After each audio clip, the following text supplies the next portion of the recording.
Boa tarde, pessoal. Meu nome é Eduardo Fronza, eu estou aqui com a Natasha.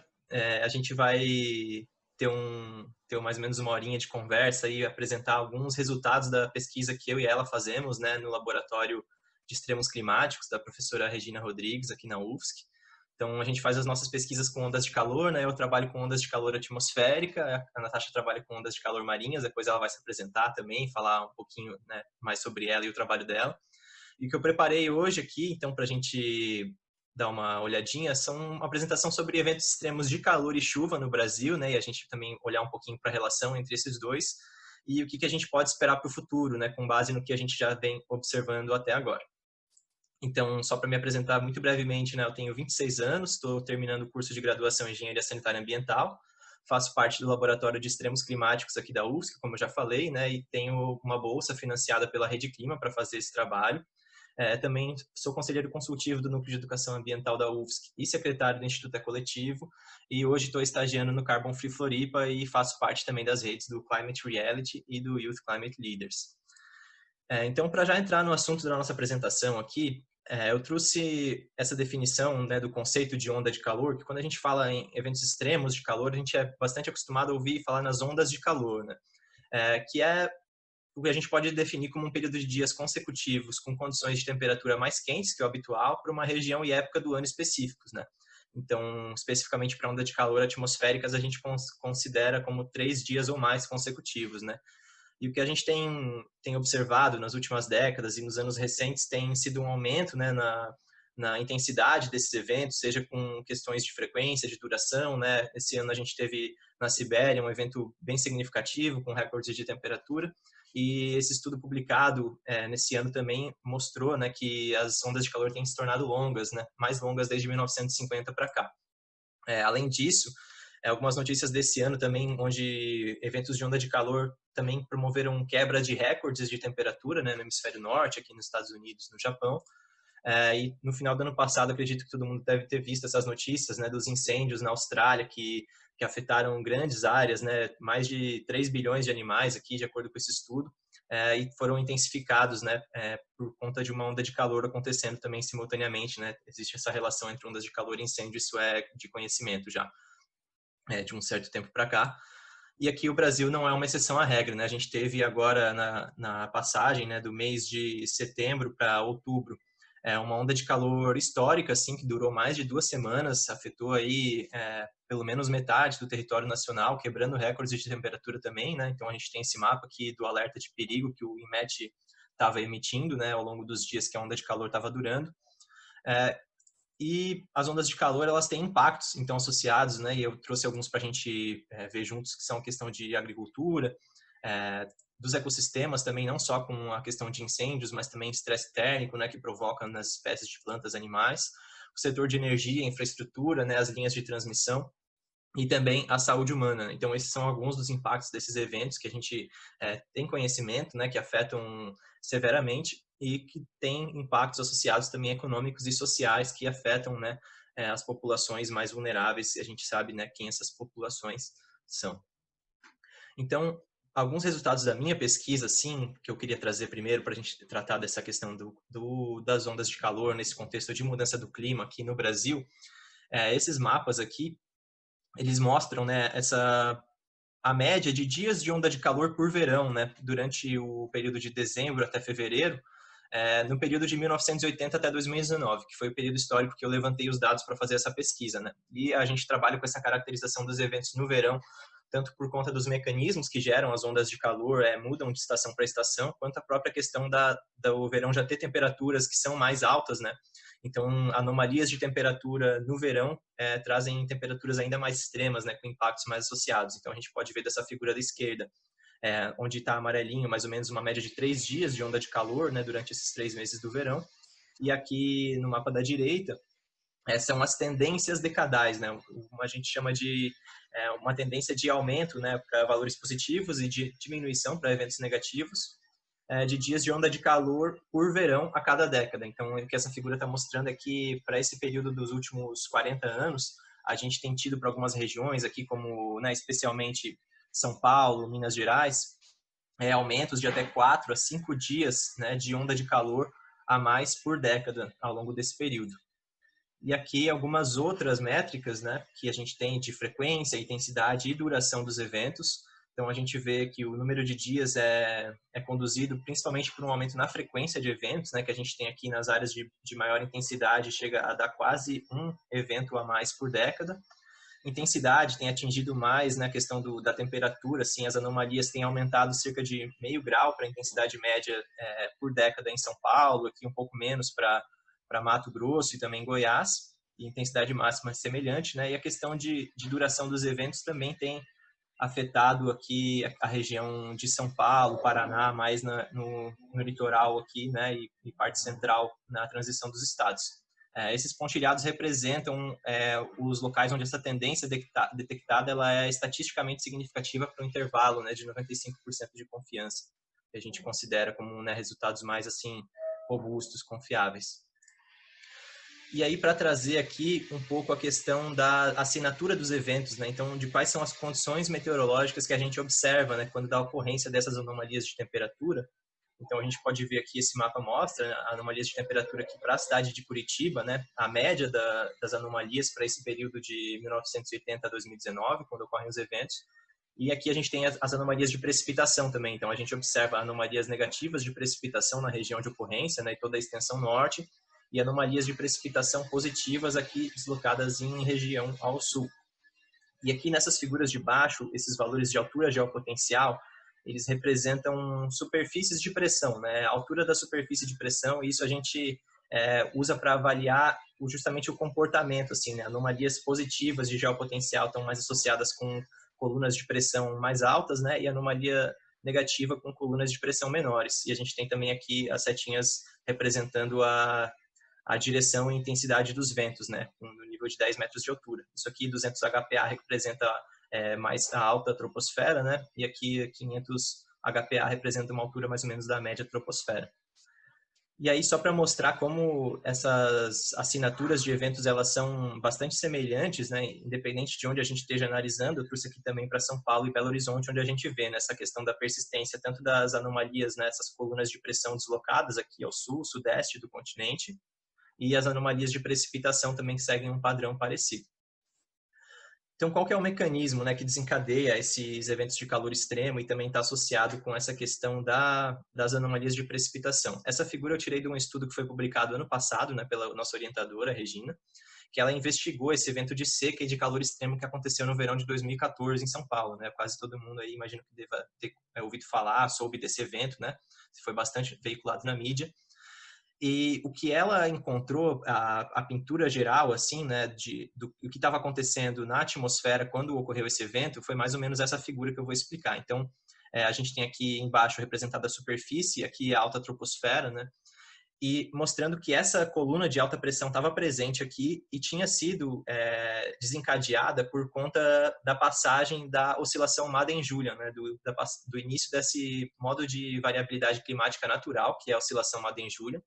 Ela é caracterizada por um aumento da atividade convectiva aqui, da evaporação, né, no Oceano Índico, na Oceania e no Pacífico Oeste. Ela acontece mais ou menos aí recorrentemente de a cada 30 a 90 dias, né, e leva mais ou menos uns 20 dias para ter o seu tempo de desenvolvimento total, né, de início ao fim. E dentre outros fatores que essa oscilação provoca, esse aumento da atividade convectiva aqui no Oceano Índico e na Oceania, ele provoca uma perturbação atmosférica que se propaga na forma de ondas, né? Então a gente tem aqui essas manchas azuis e vermelhas, né, que são rebatidas aqui embaixo também, são colunas de pressão negativa e positiva, né? Então são ondas de Rossby, que a gente chama ondas planetárias, que se propagam. A gente pode, né, imaginar isso aqui na forma de uma onda com uma crista e uma cava, uma crista e uma cava. E dependendo de onde essa oscilação ela se inicia ou tem a sua intensidade maior, né? Ela tem são 8 fases ao longo do desenvolvimento dela. Ela acaba posicionando esse sistema de alta pressão justamente aqui nessa região sul-sudeste da América do Sul, o que leva a essas condições de temperatura extrema e de anomalias de precipitação, porque essas colunas de alta pressão aqui, elas estão associadas com o movimento de subsidência das massas de ar, né? de descimento, assim, o que inibe a convecção e a cobertura de nuvens, então a gente tem mais radiação solar entrando e também diminui a questão, né, os ventos totais na superfície, então tem menos dissipação de calor. Então, isso promove o aumento das temperaturas, né? E a questão do bloqueio posicionado aqui de forma estacionária, né, de forma persistente ao longo de alguns dias, também inibe o movimento de algumas massas de ar frias, né, e de outros mecanismos que são responsáveis por distribuir a chuva aqui no Brasil, que é o que eu vou estar falando um pouquinho também agora para a gente ver. Então, só para vocês terem uma ideia, né, a pesquisa que a Natasha fez em 2018, no TCC dela, mostrou que 60% das ondas de calor marinhas aqui no Atlântico Sul aconteciam concomitante, né, aos bloqueios atmosféricos, e a Regina encontrou nessa publicação dela, e uma outra em 2017 também foi publicada, que mais da metade dos bloqueios atmosféricos eles coincidem com as fases iniciais da oscilação Madden-Júlio, né? Então, só para a gente entender como isso influencia, eu quis trazer aqui também os principais mecanismos que trazem a chuva para o sul e sudeste do Brasil, né? Então, separei aqui no verão e inverno, né? Mas a gente pode entender aqui primavera, verão e outono e inverno. Então, no verão a gente tem a zona de convergência do Atlântico Sul, né? Responsável pela maior parte da precipitação aqui nessa região, que é onde a nossa pesquisa é focada, né? Porque os mecanismos que trazem a chuva também aqui para a região sul, sudeste, centro-oeste são diferentes da região norte e nordeste. Então, aqui é onde a gente acaba direcionando mais, né, o nosso olhar, a gente é aqui de Santa Catarina. E aqui a gente tem, no inverno, a questão das frentes frias, né? Então, no verão, a zona de convergência do Atlântico Sul, ela é formada pela convergência de massas de ar, né, que são promovidas por diferentes sistemas que ocorrem especificamente no verão por conta do calor, né? Então, a gente tem aqui a alta da Bolívia, o vórtice ciclônico de altos níveis, né? E o avanço das frentes frias com um centro de baixa pressão que acaba tudo isso junto com a umidade da Amazônia, né, e que é canalizada aqui por conta dos Andes, acaba promovendo esse corredor de umidade com alto nível de precipitação de chuva. E no inverno a gente tem o avanço das massas de ar frias, né, das frentes frias. Então, são chuvas que, por mais que uma grande extensão, ocorrem de forma um pouco mais localizada do que em comparação com a zona de convergência do Atlântico Sul. E o mecanismo é que, com o avanço da massa de ar frio, é uma massa de ar mais densa, né, ela empurra as massas de ar quente para o alto, e a umidade contida dentro delas, à medida que perde temperatura, né, condensa e precipita, formando essa chuva. Então, o que acontece, né?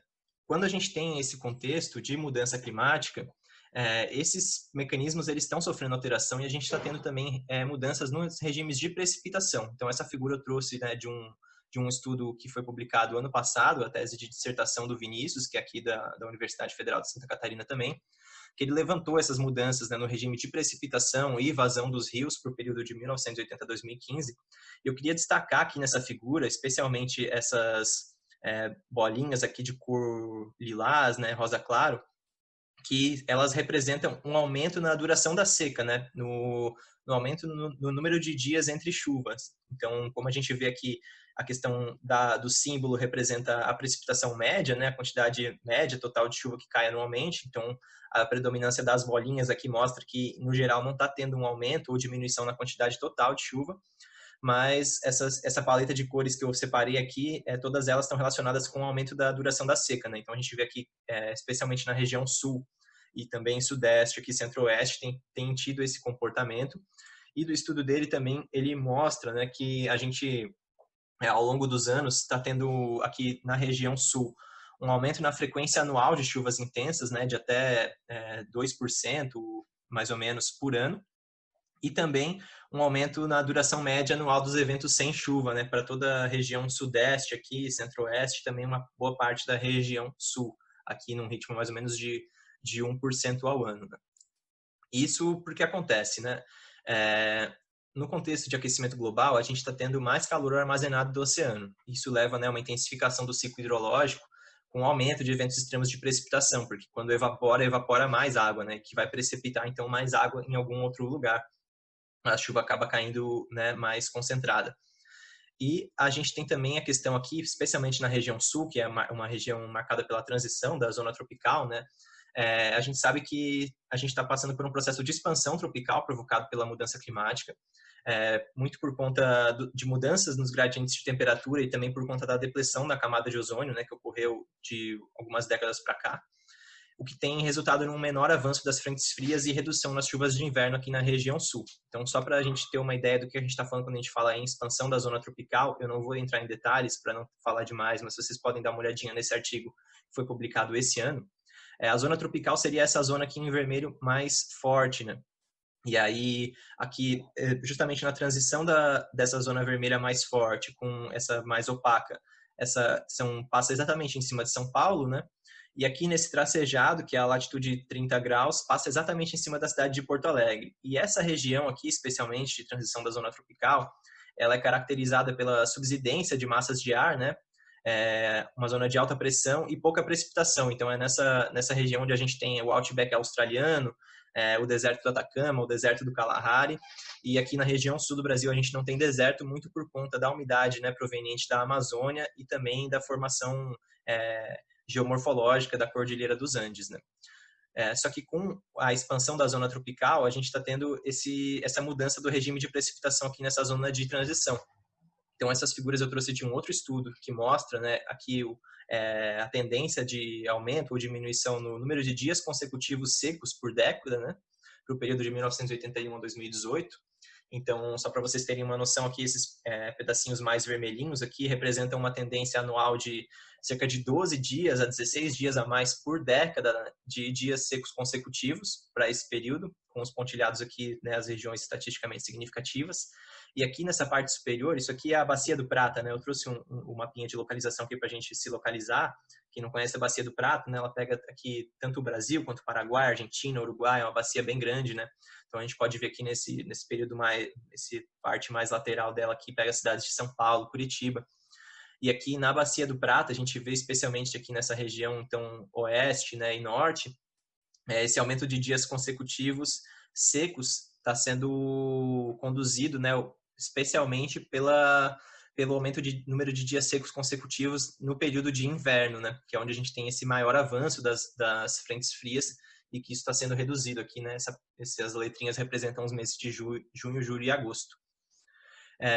E por outro lado, esse estudo também avaliou a tendência no número de dias de chuva forte, né? Então a gente tem aqui os eventos de precipitação de 20 ou mais milímetros e 30 ou mais milímetros, né? Para quem não sabe, a gente costuma medir a chuva em milímetros, né? E o que isso representa? Se você pensar 1 milímetro de água, é como se você pegar 1 litro de água e espalhar ele em 1 metro quadrado, né? Então 1 milímetro é 1 milímetro de altura de 1 litro de água espalhado em 1 metro quadrado. Então 20 milímetros, 30 milímetros já são grandes volumes de chuva, né? E a gente tem tido esse aumento também, tendências de aumento no número de dias por década de eventos extremos de precipitação, né, aqui na Bacia do Prata. E como consequência, né, dessas alterações climáticas, a disponibilidade de água superficial nos rios também está mudando, né? Então esse mapa de novo é do estudo do Vinícius e ele mostra aqui, né, que praticamente para toda essa região nordeste, sudeste, aqui centro-oeste também a gente tem tido, né, esse símbolo do triângulo virado para baixo mostra uma diminuição na vazão média, né, ao longo desse período. E as cores aqui, essa paleta de cores que mais se destaca aqui, eu selecionei para destacar, mostra que além da diminuição da vazão média, né, dos rios, a gente tem também diminuição de pelo menos algum outro dos parâmetros que são a vazão máxima ou a vazão mínima, né? Então, não sei se vocês já ouviram esse conceito de vazão, mas a vazão é a quantidade de litros por segundo que passa dentro de um canal de água, né? Então é como se você imaginasse se esse rio estivesse passando dentro de um cano, digamos assim, que você pudesse pegar um grande balde lá para encher de água, a quantidade de litros por segundo que você conseguiria botar dentro desse balde é como a gente mede a disponibilidade de água de um rio, né? E a gente tem esse cenário de diminuição dessa disponibilidade para que quase metade do território do Brasil, impulsionadas não só pela mudança climática, né, mas também por alterações no uso e ocupação do solo e demanda crescente, né, especialmente pelo setor agropecuário. Então, nesse cenário, né, de chuvas mais concentradas, né, volumes maiores de chuva, caindo com um espaçamento maior entre eles, né, um aumento de número de dias consecutivos, o que isso gera, né? Bom, a gente tem mais escoamento superficial, com mais chuva concentrada caindo, então tem menos infiltração no solo e também um risco maior de deslizamento de inundações. E como resultado disso, a gente tem menos água armazenada na bacia hidrográfica, né? E isso diminui a disponibilidade de água ao longo do tempo. Né? Então, a gente tem um cenário onde a gente tem maiores temperaturas, né? Com essas tendências de aumento nos dias de onda de calor por verão ao longo das décadas, aqui ao longo dos últimos anos, e uma menor disponibilidade de água, né, que já é constatada na maior parte do território do Brasil, e agora com a expansão tropical a gente tem também essa diminuição das chuvas de inverno, né, e dos índices de precipitação aqui na região sul. E isso, quando acontece, nessa menor disponibilidade hídrica ao longo do tempo, geralmente o que o pessoal precisa fazer é construir reservatórios, né? E aí essas barragens, né, reservatórios de água, também têm seus outros impactos associados e também leva a gente a uma necessidade de pensar outras formas de adaptação, né? Porque às vezes só a obra de engenharia também não é a solução única, né? E a melhor solução muitas vezes para o problema se não está associado com outras medidas. Então, só para fechar a apresentação aqui, algumas medidas assim que eu trago que a gente poderia pensar para se adaptar a esse contexto é a recuperação de áreas protegidas, né? Porque isso diminui a erosão, então diminui a quantidade de sedimentos e melhora a qualidade de água nos rios, além de permitir uma maior infiltração no solo, né? Que vai ajudar com a disponibilidade hídrica armazenada na bacia, né? Não vai tudo escoar e ir embora a cada pancada de chuva. A transição agroecológica, né, tem um grande potencial para armazenamento de carbono no solo e nos sistemas agroflorestais, então, para a gente pensar também essa mitigação, né, e armazenamento de carbono, tirar carbono da atmosfera, porque senão a gente também não vai conseguir resolver o nosso problema 100%. Proibir irrigação por dispersão, né, que é uma coisa assim amplamente utilizada ainda, mas que é um grande desperdício, né, você pegar, tirar a água de um rio, de um subsolo e pulverizar isso na atmosfera, tem uma taxa de evaporação muito grande, né, a gente joga fora muita água que estaria ali disponível para ser usada, inclusive para outros fins, então proibir isso, né, pressionar o poder público para que essas irrigações sejam substituídas por gotejamento, né, que é um outro sistema que também já é amplamente utilizado, mas ainda aqui em menor escala, né, não pelo grande agronegócio. E a arborização urbana, né? A gente pode estar pensando nisso como uma estratégia para a diminuição das temperaturas a nível local. Então, eu acho que era isso. Se vocês tiverem críticas, dúvidas, sugestões, podem entrar em contato comigo por e-mail. Eu agradeço pela atenção aí e vou dar o espaço para a Natasha apresentar aqui o trabalho dela. Obrigado. Oi, todo mundo. Como o Eduardo disse, o meu nome é Natasha. Eu vou falar um pouquinho sobre as ondas de calor marinhas com vocês. Aqui, só para me apresentar bem rapidinho mesmo, né? Eu disse, meu nome é Natasha, sou oceanógrafa, quase mestre em oceanografia pelo PPG Oceano. A gente está no mesmo laboratório, né, que é coordenado pela professora Regina Rodrigues. Aqui, alguns dos programas que eu sou membro. Esse aqui é um programa basicamente de networking entre cientistas jovens, assim, pelo mundo. É bem interessante. E aqui o Triatlas, que é o projeto pelo qual eu estou inserida, que é basicamente estudos climáticos para tentar melhorar essa previsão de extremos climáticos, para tentar conseguir um tipo de gestão um pouco mais sustentável. Aqui eu gostei que o Eduardo começou falando sobre a definição bem específica mesmo, porque de Perkins, né, e colaboradores de 2012, porque foi dessa definição que saiu a definição de onda de calor marinha. Hobday, 4 anos depois, utilizou essa definição de Perkins e mudou algumas pequenas coisas para definir uma onda de calor marinha, né? Então, agora, a onda de calor marinha é um período de 5 ou mais dias, diferentemente de 3 da onda de calor atmosférica, e são dias consecutivos com condições de temperaturas superficiais marinhas mais quentes do que o habitual. Isso para uma região e época de ano específicos. Essa variação de 3 para 5 anos, ela é uma variação mínima, né? Mas ela foi feita principalmente baseada no fato que as escalas das variações oceânicas são um pouco mais longas do que as escalas das variações atmosféricas. Essa definição é bem interessante, principalmente para a gente no Oceano Atlântico, porque ela permite a comparação entre diferentes regiões e diferentes estações. Então, para a gente que não tem muito estudo sobre os impactos das ondas de calor aqui no nosso oceano, a gente consegue pegar uma onda de calor, definir ela com os dados que são globais, né? Definir a onda de calor e, a partir das propriedades dessa onda, a gente pode inferir sobre os impactos de outros estudos que foram feitos em outras regiões. Essa imagem aqui eu trouxe esquemática para mostrar mais ou menos como que funciona essa definição, né? Então, aqui essa linha azul é a climatologia média. Eles pedem de que seja no mínimo 30 anos, porque assim não vai ter como, eventos como El Niño, Laninha, eventos que acontecem, não vai interferir muito no aumento, na diminuição dessa média, né? 30 anos é bastante tempo. E aqui o limite, que é definido pelo 90º percentil. Então, acima desse limite, por 5 ou mais dias, é considerado uma onda de calor marinha, e quando não dura 5 ou mais dias, é considerado um pico de calor. Esse videozinho, se ele rodar, ele foi retirado desse site, marineheatwaves.org, e ele tem um rastreador de ondas de calor. Tipo, ele rastreia em mais ou menos 2 dias. Não tá dando play. Deixa eu ver. Ele consegue rastrear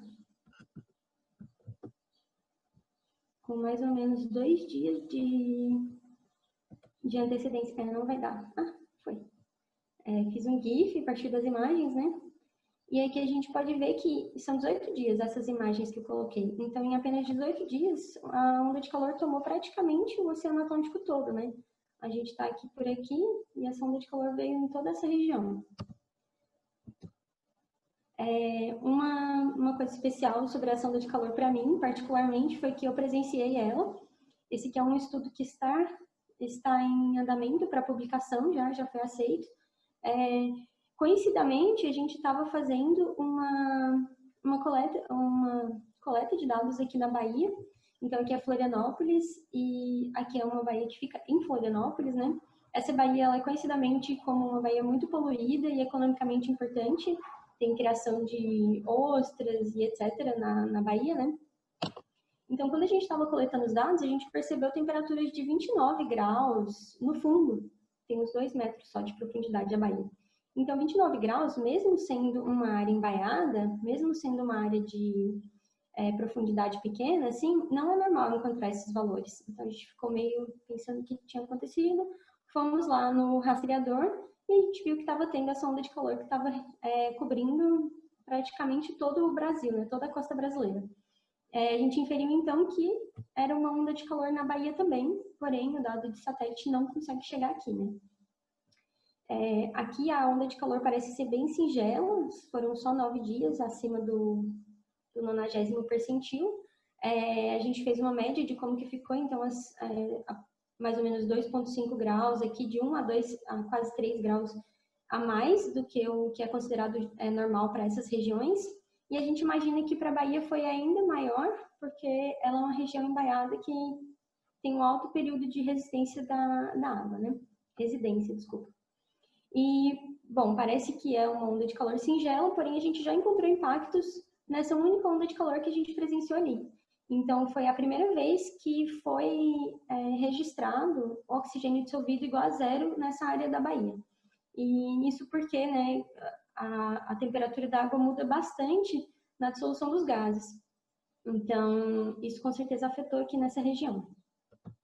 Bom, agora falando sobre a onda de calor, né, elas acontecem em todo o oceano. Essa imagem aqui também foi tirada do site marineheatwaves.org. Coloco bastante sobre esse site nas minhas apresentações, porque o site tem absolutamente tudo de ondas de calor, porém não tem nada de ondas de calor no Oceano Atlântico Sul, né? Que esse restante aqui também não conseguimos encontrar nada. Isso porque são escassos, né, o estudo desses eventos aqui no Atlântico Sul, e outra porque realmente os pesquisadores que estão inseridos nesse site, né, nesse grupo de pesquisa, eles não têm nenhum representante aqui na América do Sul, então acaba que fica um pouco passando despercebido, né? Eu vou escolher essa onda de calor aqui em específico para falar um pouco sobre os impactos dela, porque eu fiquei bem perplexa, assim, quando eu fui ler tudo.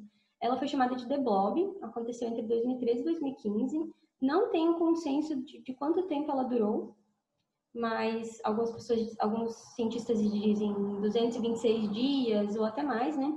Foi o evento mais longo que já foi registrado até hoje. E aí eu vim trazer o impacto. Essa imagem linda de uma ave marinha chamada Airo. Essa ave, ela consegue chegar a profundidades de 450 metros para conseguir pegar a sua presa. Então, ela tem toda a coluna oceânica de 450 metros para pegar a presa, certo?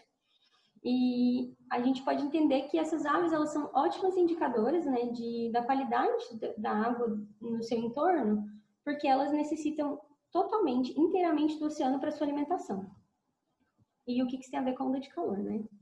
Aqui foi o que aconteceu com essa mesma ave da foto anterior, com inúmeras aves, na verdade, né? Elas foram encontradas na linha de deixa da praia, todas mortas. E começaram a pesquisar por quê, né? Por que isso tinha acontecido? O que a onda de calor tem a ver com isso que aconteceu com essas aves? Então, vou trazer aqui para vocês essa imagenzinha sobre o controle bottom-up, que é de baixo para cima, e eu gosto de falar que é como se fosse um efeito borboleta. O que aconteceu?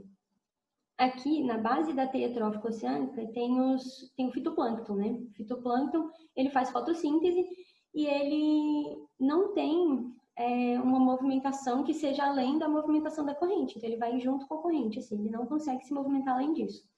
O que acontece? Quando ele está acostumado com uma temperatura X, quando teve a onda de calor, a temperatura de X passou para X mais 2, X mais 3, X mais 4, e simplesmente ela não pôde se mover, ela não pôde sair dali, ela estava ali sob uma condição de estresse contínua, quase um ano, né? Alguns dizem que mais, contínuo, e isso acabou o quê? Matando alguns organismos, acabou fazendo com que os que sobreviveram tinham um tamanho um pouco menor, porque organismos sob situações de estresse, eles acabam não conseguindo crescer tanto, né? Porque eles gastam toda a energia dele na tentativa de sobrevivência. Então, eles não podem usar a energia para o crescimento e nada do tipo. Quando esses organismos ficam pequenos, todos os organismos que se alimentam dele acabam, né, causando, isso, encadeando que todos os outros organismos dos próximos níveis também sejam pequenos, também tenham dificuldade de encontrar alimento e também sofram situações de estresse. Então, vai ficando cada vez menor.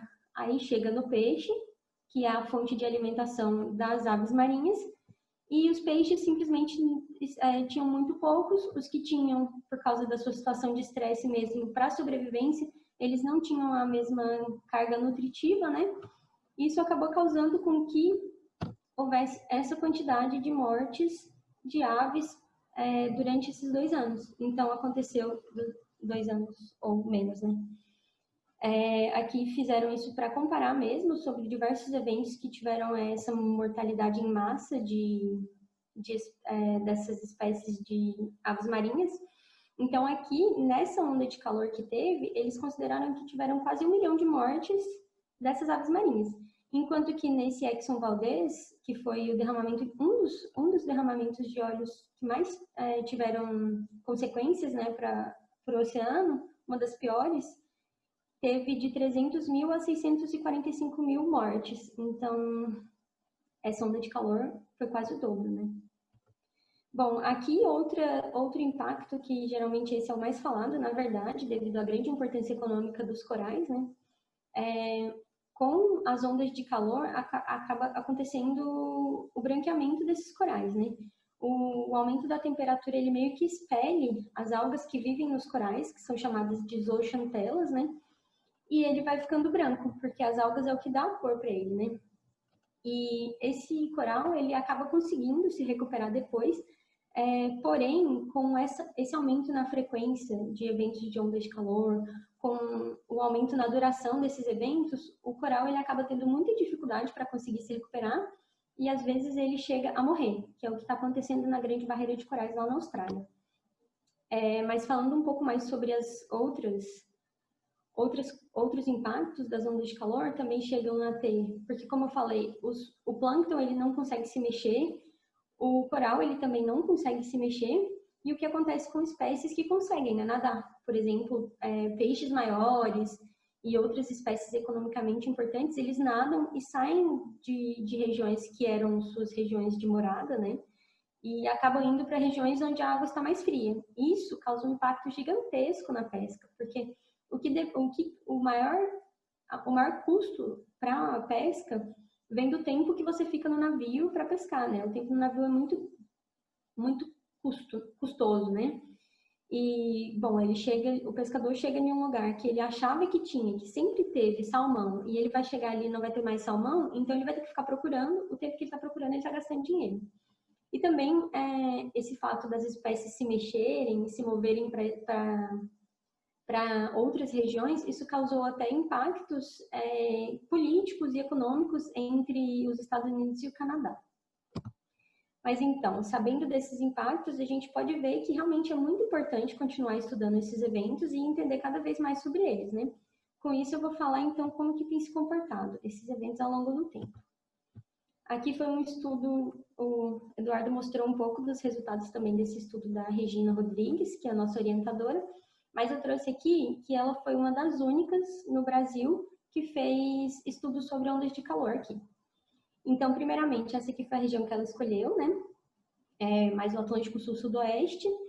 E aqui tem as métricas de importância das ondas de calor, que é frequência em dias, duração em dias, intensidade máxima e média em graus Celsius, e a extensão da onda de calor em porcentagem. Isso, porcentagem de cobertura dessa regiãozinha aqui, né? Aqui a gente pode ver a frequência que está cada vez aumentando mais. Aqui começou de 1982 até 2015. Imagina como se fosse uma linha aqui, e essa linha está cada vez indo mais para cima. O que antes tinha ali, as maiores eram a 50 dias, né? Agora está chegando a mais de 100. Aqui a duração também teve esse ano, que foi um ano anômalo em relação aos outros, mas a gente pode ver também como se fosse uma reta que está cada vez subindo aqui e aumentando ainda mais a duração. A intensidade não teve tanto aumento e a extensão também aumentou em relação aos anos anteriores, né? Isso, a Regina e muitos outros pesquisadores que estudam ondas de calor marinhas, eles usam esse dado aqui, que é um dado da NOAA.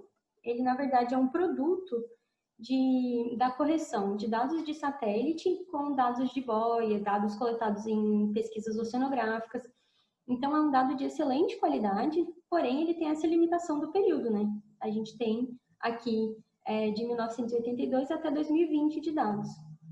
Isso é uma limitação que já não temos quando se tratam de modelagem numérica. Modelos do sistema terrestre, então, eles tentam reproduzir todo o complexo sistema terrestre e nos dá informação de como que vai ser e como que está sendo diversas variáveis, como a temperatura superficial do mar, no globo todo. Aqui eu trouxe o CMIP6, que é um projeto de intercomparação entre modelos do mundo todo. Esse projeto, ele é considerado o elemento central de avaliação das mudanças climáticas. Por quê? Porque ele tem dado global, diário, alguns dados até em hora, né, horário, global, diário, gratuito, e diversas variáveis, né? A gente pode ver variável de vento, de altura geopotencial, que o Eduardo mostrou, de temperatura superficial do mar, e temperatura superficial do mar é o elemento essencial para estudos de ondas de calor marinhas, né? Essas saídas dos modelos têm as saídas históricas, que vão de 1850 até 2014, e depois de 2015 até 2100, e como eu disse, elas estão disponíveis gratuitamente nesse site aqui. Aqui eu trouxe uma figura, porque como eu disse, é o CMIP6, esse P6 significa fase 6, né? Então, se tem a 6, teve outras fases anteriormente. Aqui a gente pode observar, aqui são anomalias de temperatura superficial do mar, de 1880 até 2020, para tentar mostrar essa sensibilidade do modelo de conseguir conseguir reproduzir o dado observado, né? Então, aqui a linha preta é o dado observado, a gente pode ver que tem picos bem mais extremos do que a linha azul e a linha cinza, porém, a linha azul, ela realmente está bem mais próxima da linha preta, ou seja, o CMIP6, ele está mais próximo de conseguir reproduzir a temperatura superficial do mar do que o CMIP5, que é o projeto da fase anterior. Aqui uma grande diferença entre os projetos, né, as fases desse projeto, são os cenários. Anteriormente, o que era considerado era mais em relação às emissões de CO2 e de gases do efeito estufa nos cenários, né? Agora é considerado o SSP, que é os caminhos socioeconômicos compartilhados. Esse SSP, eles descrevem tendências alternativas na evolução da sociedade. Eles vão levar em considerações fatos como o crescimento econômico, a população, a urbanização, a educação, taxa de avanço tecnológico e até os RCPs também, né, que eles também levam em consideração a nossa emissão de gases do efeito estufa.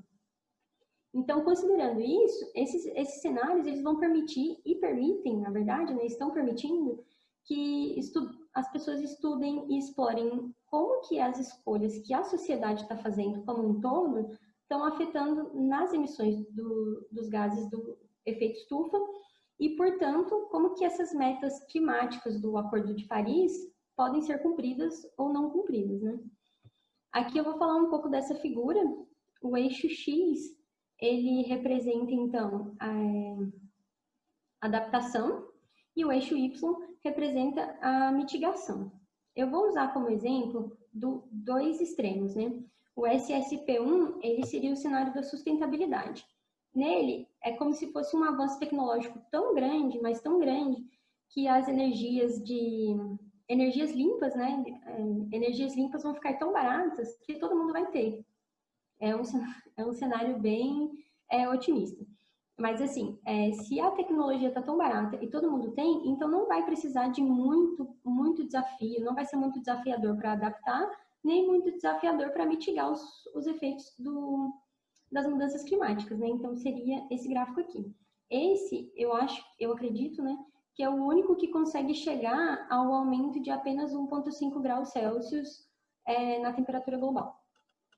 Já o SSP5 é um cenário de crescimento rápido, ilimitado e maluco.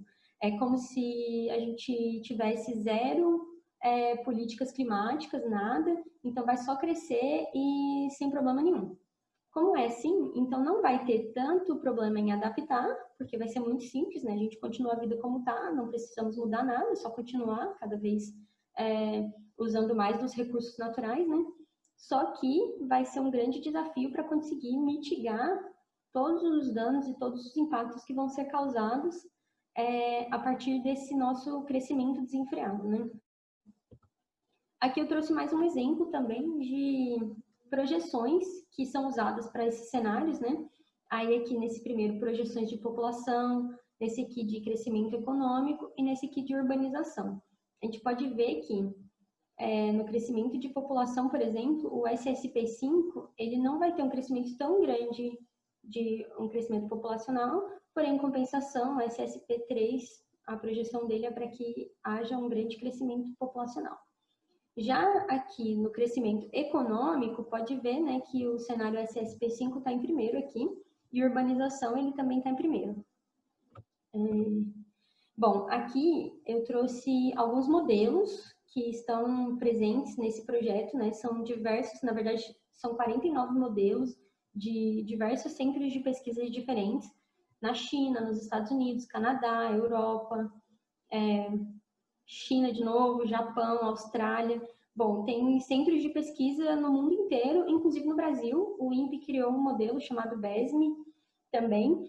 E isso eu acho que é muito interessante, porque todos esses modelos, eles indicam que está tendo esse crescimento global na temperatura, né? Então, não é nenhum tipo de teoria da conspiração, não é nada do tipo, né? Isso aqui são muitos centros de pesquisa que estão concordando com esse fato. Eu trouxe aqui também, essas figuras são de minha autoria. Eu não trouxe muito dos meus resultados, porque realmente o meu trabalho ele está em construção, né? Mas aqui eu trouxe só para a gente mostrar que, além de a gente ver, a gente não simplesmente acredita que esses modelos são bons e que eles têm uma ótima performance, né? A gente faz diversas análises para ver qual que é a performance desses modelos. Então, eu trouxe uma delas aqui, algumas, na verdade. Então, aqui é a climatologia de cada um dos modelos do CEMIP6, e a linha em vermelho é o dado observado. A gente pode ver que tem uma diferença de quase 3 graus entre o modelo mais frio e o modelo mais quente, né? Mas quando a gente usa a média está muito próxima do dado observado. Não tem tanta diferença assim. E aqui em azul é a média ponderada. A média ponderada a gente faz a partir de uma análise que compara o dado observado com o dado modelado, e os modelos que apresentam uma melhor performance em relação ao dado observado, eles ganham um peso maior. E esses outros modelos ganham um peso menor, no caso, né? Aqui também o diagrama de Taylor, que faz para comparar quais os modelos são mais próximos do dado observado. E a gente pode ver que tem alguns que são muito similares, são muito próximos. Aqui, quanto mais próximo, mais similar, né? Melhor o modelo representa o dado observado. E aqui, por último, eu trouxe essa figura de um artigo que eu gosto, leio bastante, que ele fez, esse autor fez usando o dado do CEMIP5, que é o projeto anterior ao que eu estou utilizando, mas ainda assim, com uma sensibilidade climática menor, ele já pode ver uma grande diferença no aumento da quantidade na duração das ondas de calor e na intensidade também, com o aumento da temperatura devido ao aquecimento global, né? Então, a gente pode ver aqui, por exemplo, aqui a linha azul é referente ao dado de RCP 2.6, que é um cenário relativamente otimista, e aqui em vermelho o cenário do RCP 8.5, que é o cenário mais pessimista, né, de maior emissão de gases do efeito estufa. A gente pode ver aqui que esse primeiro cenário, ele chega em um aumento mais ou menos de 1,5 graus Celsius, com o aquecimento global, isso até 2100. E aqui 2000, que é onde a gente está, tem um valor médio, assim, de aproximadamente uns 30 dias, né, de duração das ondas de calor, isso global. E aqui até 2100, esses vai ser mais ou menos uns 50 dias. Aumenta bastante, porém, não tanto quanto, por exemplo, o cenário mais pessimista, que tem um aumento de mais de 4 graus Celsius até 2100, e triplica a quantidade de dias, né, da duração da onda de calor, o que é muito perigoso, por exemplo, para os corais, que dependem de uma duração um pouco menor para eles conseguirem terem tempo de se recuperar. Então, aqui, a gente pode ver a intensidade máxima das ondas de calor, que em 2000 era aproximadamente 0,75, algo do tipo, né? E com um cenário mais otimista, esse aumento vai para mais ou menos 1,5, que está aqui, né? 1,4. Em relação ao cenário mais pessimista, com 4 graus Celsius de aumento devido ao aquecimento global, triplica o valor ou mais, né, da intensidade das ondas de calor. Então, vou finalizar com isso. Quero agradecer a todos que continuaram até aqui. E também, se alguém ficou com alguma dúvida, se alguém tiver alguma sugestão, o meu e-mail está aqui no finalzinho. Muito obrigada a todos. Tchau, tchau.